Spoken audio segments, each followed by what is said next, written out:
TSR drama continues as now GenCon, the very same convention that the late Gary Gygax founded, chimes in.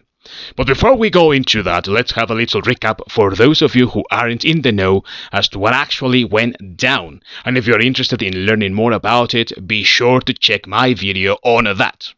So, to recap, TSR's Ernie Gygax, the son of Gary Gygax, had an interview in a YouTube podcast called Live from the Bunker, where he basically stated that there were some artists, creators, and players who have been shunned from the game and the community because they have some ideas and or tendencies toward the concept of gender identity as being only male or female. They also have other divergent ideas to the SJW ideology, and there is actual evidence of some artists being shunned, such as the case of Therese Nielsen, a famed Magic the Gathering artist, and the treatment that she got from Wizards of the Coast. This comment was taken by the angry mob of ideologues running around Twitter that are always looking for reasons to be salty about anything, and they took it to complain that these were transphobic comments. The crap hit the roof when Giantlands, a TSR company, responded to a person demanding of them a statement in support of trans lives by saying, quote, "You are disgusting," which the angry, salty land whales and Kool-Aid-haired weirdos took as a deprecation of a trans person. It really wasn't, though. Now, evidently, that was a mistake on the part of TSR. Engaging with people like this because they are never appeased is wrong all the time. Whatever one might say, it is only used by them to hang one in the court of social outrage and cancel anyone they dislike. In that context, GenCon issued a statement in a tweet that said the following, quote, "GenCon is not associated with TSR games, and we don't support their recent statements. While the foundation of GenCon is tied with the history of TTRPGs, our goal is to build off the good, acknowledge the bad, and work toward a present free of racism, misogyny, and homophobia," end quote. Now, this one said by the same organization that banned a guy getting attacked during the convention at an off-site location by a shop owner. Now, it's worth noting also that the assailant got suspended from the convention too. However, it's telling that they suspended the victim and provided no further reason for it.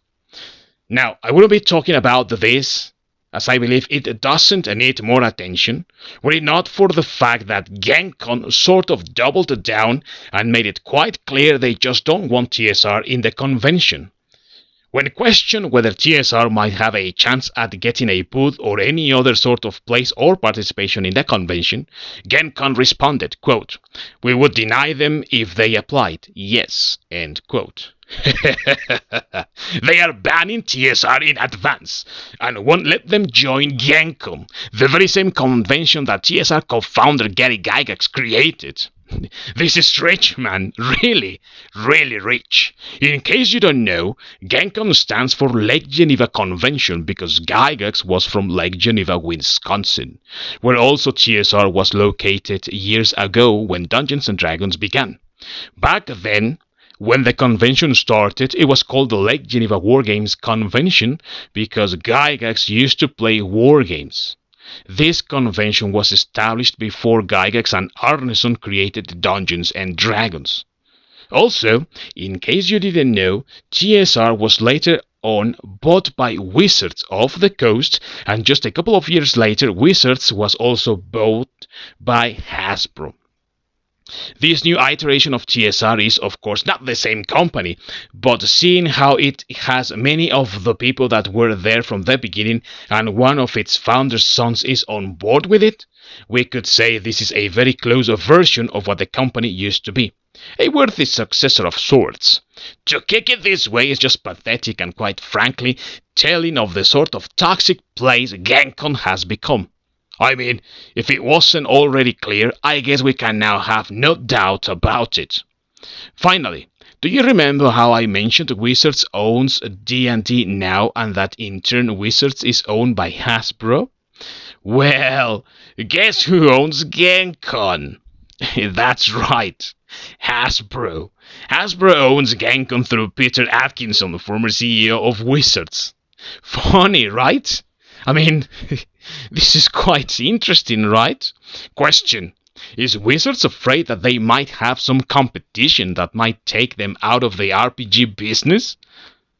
I think I have said it in previous videos. My previous video, actually, is about that. TSR is starting from the ground up. They are a small company right now. I really don't think they pose a real threat to Wizards. What would they be afraid of then? I think that more than being afraid, they are unwilling to allow fans to have what they want. Entertainment free of politics. That's the big elephant in the room that I see in this situation. As you know, Wizards announced various changes to future D&D editions and re-editions to get with the times and avoid hurting those oversensitive SJW ideologues out there complaining that orcs are racist representations.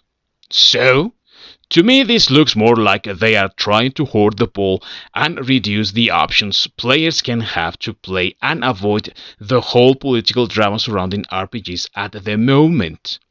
They want them to play their games and also accept the politics that they insert in them.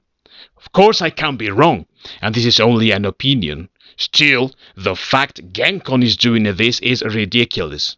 But it also speaks volumes about the sort of organization it has become, and how dismissive they are of their own legacy. Again, I know this isn't the same TSR from the past, but it sure is as close as it can get, and a Gygax successor is on board with it. So, to go that route, I really think Gencon has once again proved to fans the least of their worries is RPG gaming and the players that it has. Anyways, that is just my opinion, so let me know down below in the comments what you think. And until next time, peace out.